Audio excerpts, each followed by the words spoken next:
dozed off in the barber chair, man. I dozed off and fell asleep and woke up to a blow. And when I woke up, his hand was coming back from my head. I seen the butt of the gun. Charleston White was at a barbershop in Fort Worth, Texas, getting a haircut when a man suddenly walked in and punched him in the head without warning. Ooh. The incident happened mid-cut and was captured on video, quickly going viral online. After the assault, emergency services were called and White was transported to the hospital for medical evaluation. What up, gang? This your boy Money coming to y'all with another video, man. Hey, supposedly your boy Charleston White that got caught lacking inside of a barbershop up in Texas, man. Supposedly they say this nigga got beat on. So I ain't gonna hold y'all. Let's get into this video. I was in Slack's barbershop. Slack's barbershop? I dozed off in the barber chair, man. I dozed off and fell asleep and woke up to a blow. And when I woke up, his hand was coming back from my head. I seen the butt of the gun. Charleston White was at a barbershop in Fort Worth, Texas, getting a haircut when a man suddenly walked in and punched him in the head without warning. Ooh. The incident happened mid-cut and was captured on video, quickly going viral online. After the assault, emergency services were called and White was transported to the hospital for medical evaluation. That's where the body-worn camera footage picks up, showing officers entering the hospital room to get his statement. In the footage, White appears alert but shaken as he speaks with police. He tells officers he didn't see the attack coming and that he was blindsided during what was supposed to be a routine haircut. Cool. So, Kelvin Spencer, Got him lacking. I was asleep. Where were you at? I was in Slack's barbershop. Slack's barbershop? Slack. At 6800 Brentwood Stair. I dozed off in the barber chair, man. I'm probably there. Probably there a good 15, 20 minutes. He cut my hair, began putting the dye on it. I dozed off and fell asleep.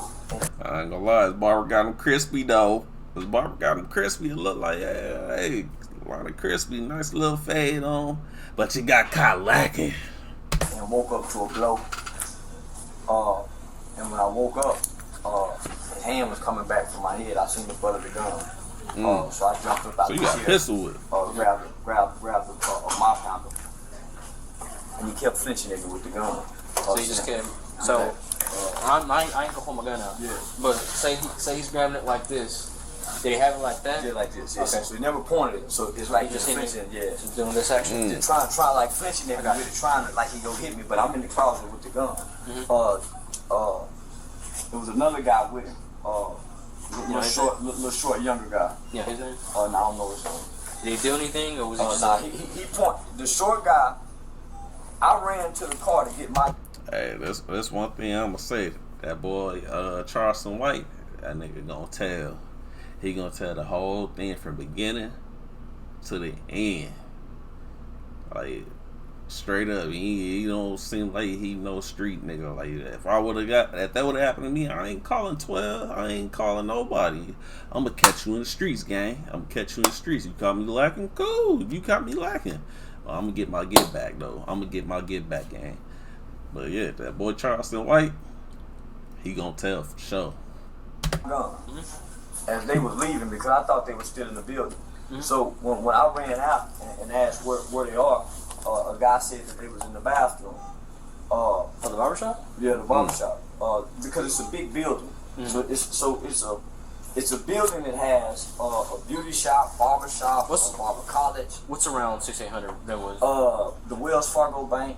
Oh. The QT. Is it right across the street from Wells Fargo Bank? Yeah, cat corner. Yeah. Right at the corner. So you got the QT on one side, across the street. Not that barbershop. You got to come down a little bit. Okay, so past the Metro PCS store, past the donut store. So another little building right there. During the body cam footage, Charleston White gives officers the exact location of the barbershop so they can head to the scene, investigate, and gather witness statements. That boy gonna tell.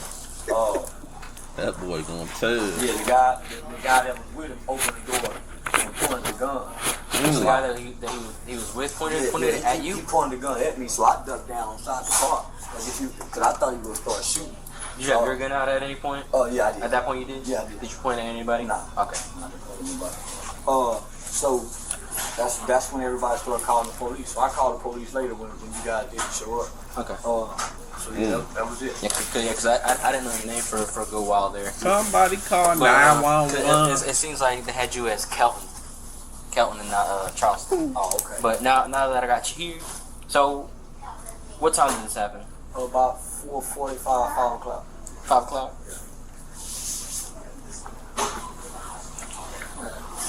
And does the barbershop have cameras? I don't think so. You don't think so? That's cool.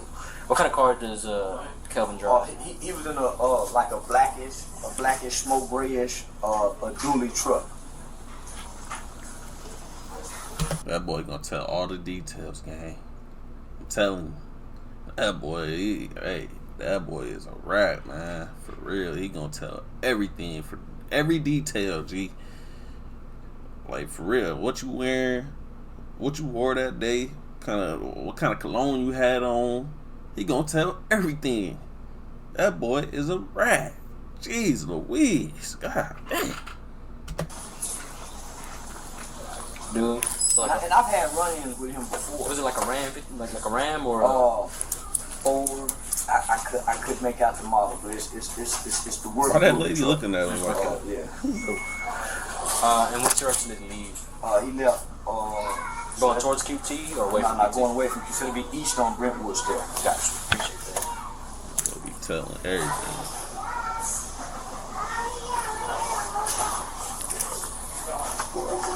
I know it sounds silly because I'm here, but do you want to press charges against him? Yes, sir. And the guy he was with? Yes, sir. Okay. What was Spencer wearing? He had on some jeans and a jacket with a white shirt up under the jacket. Told What you. was the jacket, you know? You gonna tell every detail, boy. Still trying to recover from the blow. I just know every time I kept telling somebody to call the police, he kept saying, I don't give a f about the police, and that's when he was flinching at me with the gun. My shirt, was it blue jeans, black jeans? I want to say black. I'm not definitely. Crazy. Black jeans. Is he short, tall? He's about 6'1", 6'2". And did he say anything besides I don't give a about the police? He kept saying, I'll make bond. I'll see you again. So he kept making more threats. It ain't over with. I know where you live. I know you stay down the street from. He kept saying that. I know you live down the street from. So, how do you know? Who live down the street He's from? a well-known street guy. They know where you stay at, where you get your haircut at. To the fishbowl. They know where you eat at. They know everything. Man, Intimidates everybody. Stop talking. I'm a community activist. Stop messing with these folks. Went into comedy, internet, and so I publicly spoke on the fishbowl situation about him being a gangster who killed people and ultimately ended up being a main snitch in the case. After I'd done an interview with one of the officers who brought him down in the case, that kind of said, kind of made him even more madder. So I seen him out in public once before, and he made threats, but I had a gun on him. So he didn't do anything.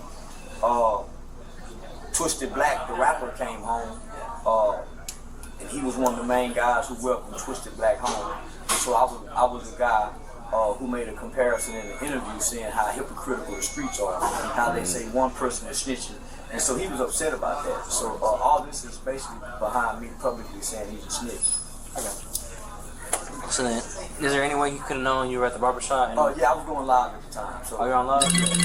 Yeah, I was on live at the time. You fell asleep on live? No. I went live going up to the barbershop. And so then when I cut the live off. So normally what I do when I get a haircut, I promote the barbers. Okay. Yeah. So normally there's a celebrity barber who's the director. That's where you went wrong at, gang. That's where you went wrong at. You went live in the barbershop like ones done in the area don't know where that barbershop at, gang. They do a promotion. That's where you went wrong. You can't be around on social media, you know what I'm saying, talking stuff to people, you know what I'm saying? Like, you know what I'm saying? You can't be doing it. Then you want to go live. That's where you went wrong. You just told them your exact location, gang. I don't know why Muzz want to go live. Ooh, you big tough Tony. You know what I'm saying? Come on, bro. You can't do that. So that's why they pulled up, saying that they knew exactly where he was at. And they slid and did their thing. You've been talking. This was what happens when you come on, bro. I go there, but my brother just graduated from Paul Mitchell, so I went to Trey to learn this new method. So there's a spray. Should just took a video. So he's trying the new dot method out. So I went to him, promoting it. The service was bad, so I hung up. Right before I went to sleep, there was the young guy who was with him walked in and asked for another person. So that's how he went. He sent that guy to come in and check. Seemed like that's what it seemed like, because they left together, and he was the one that pointed the gun at me when he opened the side door. So he came in and said, "Hey, is there a guy?" So basically, he came out and scoped the scenery to see if Charleston was basically there. That's what it sounded like. Like, let me see if bro's still here. He was just live. We pulled up, ran up in there and see if he there, up in there. Basically, that's what it sounded like. So the dude asked something that didn't have anything to do with, you know what I'm saying, that situation. Ran back out of the shop, told homie, hey, yeah, he's still up in there, nigga. Woo, let's run down on him. And that's basically what happened. That's what it sounded like to me. I want to say he asked for Fred or somebody. I can't recall the name. But I was dozing off then, so I vaguely remember that. I just remember his face coming in the door. So when I dozed off, I thought it was sleep. So he cut my hair first. So the haircut probably took 20 minutes, right? So I'm dozing off in the haircut. So I'm in and out as he's putting it down. Before he get it down good, man, I'm good and sleep. Good and sleep. I just feel a boom. So I wake up to a blow. So right here on the left side of the head. So I don't need stitches. But they're gonna put the glue. Just get a picture of that right there. Right. So you ain't gotta take it out, by the way. I'm just gonna take a quick picture. So I took one blow, but it looked like 2 hits. Can I get you real quick? And then anywhere else you hit you? Oh no. So I took one blow, but it looked like 2 hits. Yeah. So when he hit me, I was real. It took me a minute to really focus to come to. So I ain't gonna lie, man. Hey, you catch me like that, and you hit me with a pistol, nigga. Oh, you dying, G. You dying. I ain't gonna lie. You guys to die. I ain't calling no 12. I ain't calling nobody, gang. I'm gonna get my lick back for sure. Ain't no. Come on, bruh. The haircut was 20 minutes. The dye, the blow. We argued. He stayed in there probably another 2 or 3 minutes. Ain't no arguing. Back and forth. A lot of the women began to come out. Who was there? I had no idea my wife was even there. Heard her mom was there. Some more other people were there. So a lot of females that were there who came in. And so when they began to come in, that's when we put the gun up. The other little guy was standing at the door, and they left out together. So I ran to the car. I didn't know they left the building. So I ran to the car and got my gun. Because he was talking like he was still, like he wasn't going to let me leave. So I ran to the car and got my gun. I asked where they was. He said they was in the bathroom. I saw him leaving out. Left out the door to get the license plate number. The other guy pointed the gun. I ducked behind. So was he already in the car when he pointed the gun? Yeah, he was in the car. He was on Brentwood Star. Was he on the driver's side or the passenger? No, the passenger side. So Kevin was driving? Yeah, Kevin was driving. Yeah, Kevin drove away. The other guy opened the passenger door and pointed the gun out. I ducked down behind the car. So with the passengers, so with the passenger door still open, so they're driving this way. I'm running towards them. He does get out the door. Oh, so he turns back. Yeah, out the door. Your wife doesn't know where you're at right now. I told her I'd call, but now I'm here talking to you, so you should probably call and tell you're here. But while you do that real quick, this other guy, what was he wearing? Man, I can't recall. I was too trying to focus on him not to take no blow. What's how tall he was maybe? My height about 5'7", 5'8". Let's call it 5'7", 5'8". Yeah. And then was he white, black, Hispanic? Black.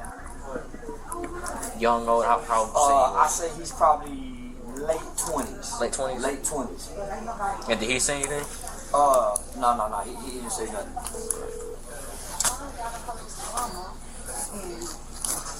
Hello. Where you at, baby? On my way there. I'm in Harris. Okay, here I come, babe. How long? I'm getting some gas. It's on 6%. Okay. Okay. All right. All right.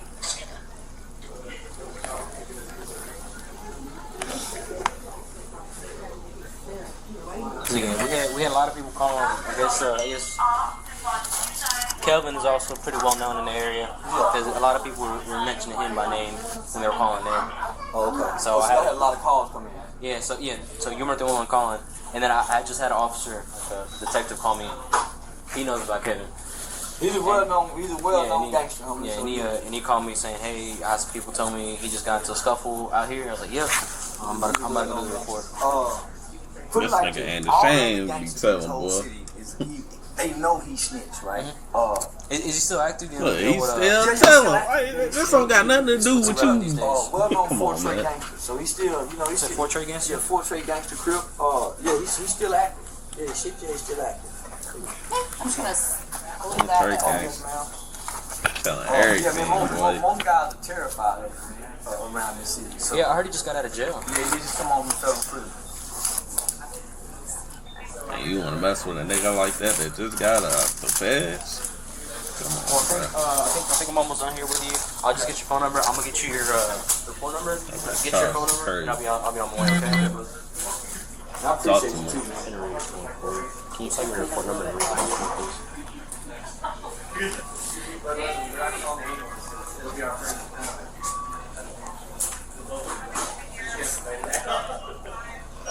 You know, so you like changing your vision or anything? No, it was a little blurry at first. But once the adrenaline and everything kind of settled down, I took 2 Tylenols. I kind of feel normal. I'm probably about at a 4 pain level. Okay. But your Yes, vision's ma'am. okay? Yes, ma'am. Yeah. That was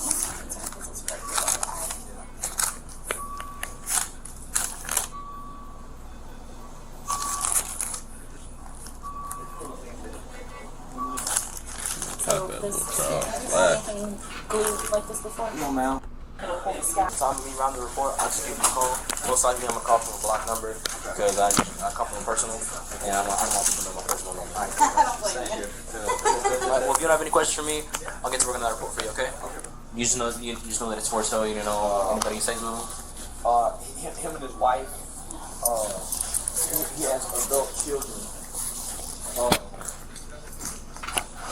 Yeah, I know that he still lives.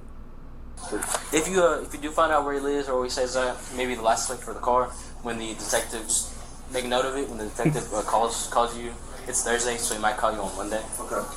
Monday, Tuesday, sometime next week. Get that information to him. That'll be a lot of help, all right? All right, cool. All right, The investigation into the barbershop assault is still ongoing. But one thing's clear, Charleston White wasn't expecting that punch, and he made sure officers had everything they needed to follow up. But this isn't the first time Charleston has had a run-in with police. If you haven't seen it yet, check out the time Irving officers pulled him over in a... Oh yeah, man. We'll catch y'all on the next video.